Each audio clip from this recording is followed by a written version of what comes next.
Hello everyone, in this video I'm going to show you how to type degree symbols on iPhone. So for you to do that, you have to click and open any messaging app that allows us to use keyboard to type. So I'm using this messaging app for that, and I'm going to good to go. So this is how I can add degrees to my message. Let's say I want to type 65 degree. Okay, let's say I want to type 90 degree. So once I type the 90, then I'm going to long click on the 0 button. Then it's going to give me another option.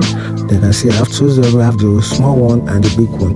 The big one stands for 0, while the small one stands for degrees. Then you're going to shift your hand a little.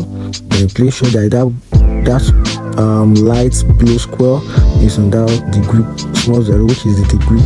Then you release it, and that is how you can add degrees to your chart or degree symbols to your chart on iPhone. If you find this helpful, like and follow for more. Thank you.